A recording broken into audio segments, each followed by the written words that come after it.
Capítulo 8. Poderá parecer-lhes estranho, porém, só 2 dias depois é que me dispus a seguir a nova pista do que era, sem dúvida alguma, o verdadeiro caminho. Eu sentia invencível repugnância por aqueles seres pálidos. Tinham exatamente a mesma cor esbranquiçada dos vermes e animais que são preservados em álcool nos museus de zoologia. Eram de uma frialdade repulsiva ao tato.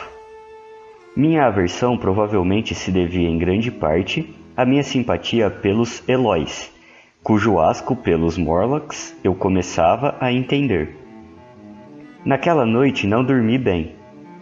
Minha saúde, por certo, se achava um pouco afetada. Oprimiam-me dúvidas e perplexidades. 1 ou 2 vezes assaltou-me uma sensação de profundo terror para a qual não encontrava razão definida. Lembro-me de que me esgueirei para dentro do salão onde as pequenas criaturas dormiam à luz do luar. Nessa noite, Uina estava com eles, e tranquilizei-me ao vê-los. Nesse momento, ocorreu-me que, dentro de poucos dias, seria lua nova.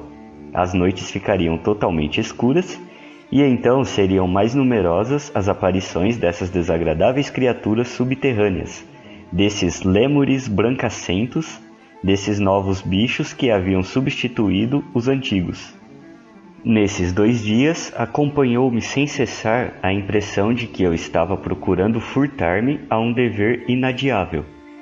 Estava convencido de que só recuperaria a máquina do tempo se penetrasse decididamente naqueles mistérios subterrâneos. No entanto, não me animava a enfrentar esses mistérios. Se pelo menos eu tivesse um companheiro, a coisa seria diferente. Mas eu estava horrivelmente só, e a simples ideia de descer pela escuridão do poço me aterrorizava. Não sei se compreendem como eu me sentia, mas era como se houvesse um perigo sempre a ameaçar-me. Foi essa inquietação, essa insegurança, talvez, que fizeram com que eu me distanciasse cada vez mais nas minhas caminhadas exploratórias. Dirigindo-me para sudoeste, no rumo da região montanhosa que hoje se chama Combwood, notei muito ao longe, na direção da atual Benstead, uma grande construção verde, de aspecto diferente de todas as que havia visto até então. Era maior do que os maiores palácios ou ruínas que eu conhecia, e a fachada ostentava um estilo oriental, com um acabamento que lembrava, pelo brilho do esmalte e pela tonalidade verde pálido, verde azulado, certo tipo de porcelana chinesa. Essa diferença de aspecto denotava diferença de uso, e eu me senti inclinado a estender até lá a minha exploração. Mas já se fazia tarde, e eu chegara a esse lugar após longa e cansativa caminhada. Decidi, portanto, reservar a aventura para o dia seguinte, e voltei para a acolhida jubilosa e os carinhos de Uina. Mas, na manhã seguinte, percebi claramente que minha curiosidade com relação ao palácio de porcelana verde não era mais que outro pretexto, uma autossugestão, para que eu adiasse por mais um dia minha temida incursão. Resolvi fazer a descida sem mais perda de tempo, e bem cedinho me encaminhei em direção a um poço nas proximidades dos escombros de granito e alumínio.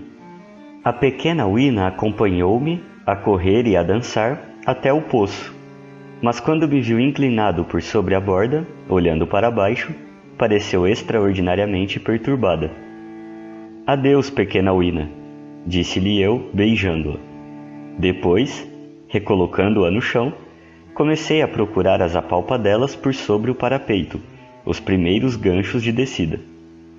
Eu tinha pressa, mas devo confessar, era somente porque temia que a coragem me fugisse. A princípio, Uina me olhou estarrecida. Depois, soltando um grito lamentoso, atirou-se sobre mim e procurou deter-me com todas as forças de suas mãozinhas. Acho que essa oposição foi o que me decidiu a prosseguir. Empurrei-a, talvez um pouco rudemente, e um momento depois me encontrava na boca do poço.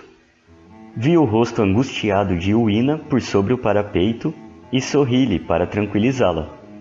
Depois me concentrei nos degraus inseguros em que me apoiava e iniciei a descida. Eram uns 200 metros, mais ou menos. Tinha de utilizar as barras metálicas fixas nas paredes do poço, e como elas se destinavam a criaturas menores e mais leves do que eu, logo me senti cansado e com cãibras. Mas não apenas cansado. Um dos degraus vergou subitamente sob o meu peso e por um triz não fui atirado nas profundezas da escuridão lá embaixo. Por um momento fiquei suspenso no ar por uma única mão e depois desse susto não ousei mais parar para descansar. Embora sentisse uma grande dor nos braços e nos rins, continuei a descer o mais rápido que minhas forças permitiam. Olhando para cima, vi a abertura do poço como um pequeno disco azul, através do qual uma estrela ainda era visível, enquanto a cabeça de Uina se projetava redonda e escura. Vinha de baixo, cada vez mais forte e opressivo, o ruído regular de uma máquina. Tudo, exceto o pequeno disco lá em cima, estava em profunda escuridão. Quando olhei novamente, Uina havia desaparecido.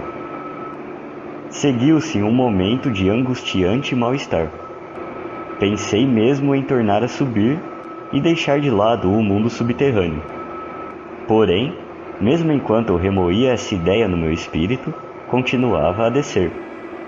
Por fim, com imenso alívio, distingui a pouca distância, à minha direita, uma exígua abertura na parede. Com um giro do corpo, introduzi-me ali e descobri que era a entrada de um estreito túnel horizontal, no qual eu podia deitar-me e descansar. Já não era sem tempo. Os braços me doíam, sentia cãibras nas pernas e dor nas costas, e ainda tremia com o terror prolongado de me despencar no abismo. Ademais disso, a escuridão compacta me deixara os olhos doloridos. Ouvia-se agora perfeitamente o ronron das máquinas bombeando o ar para dentro do poço.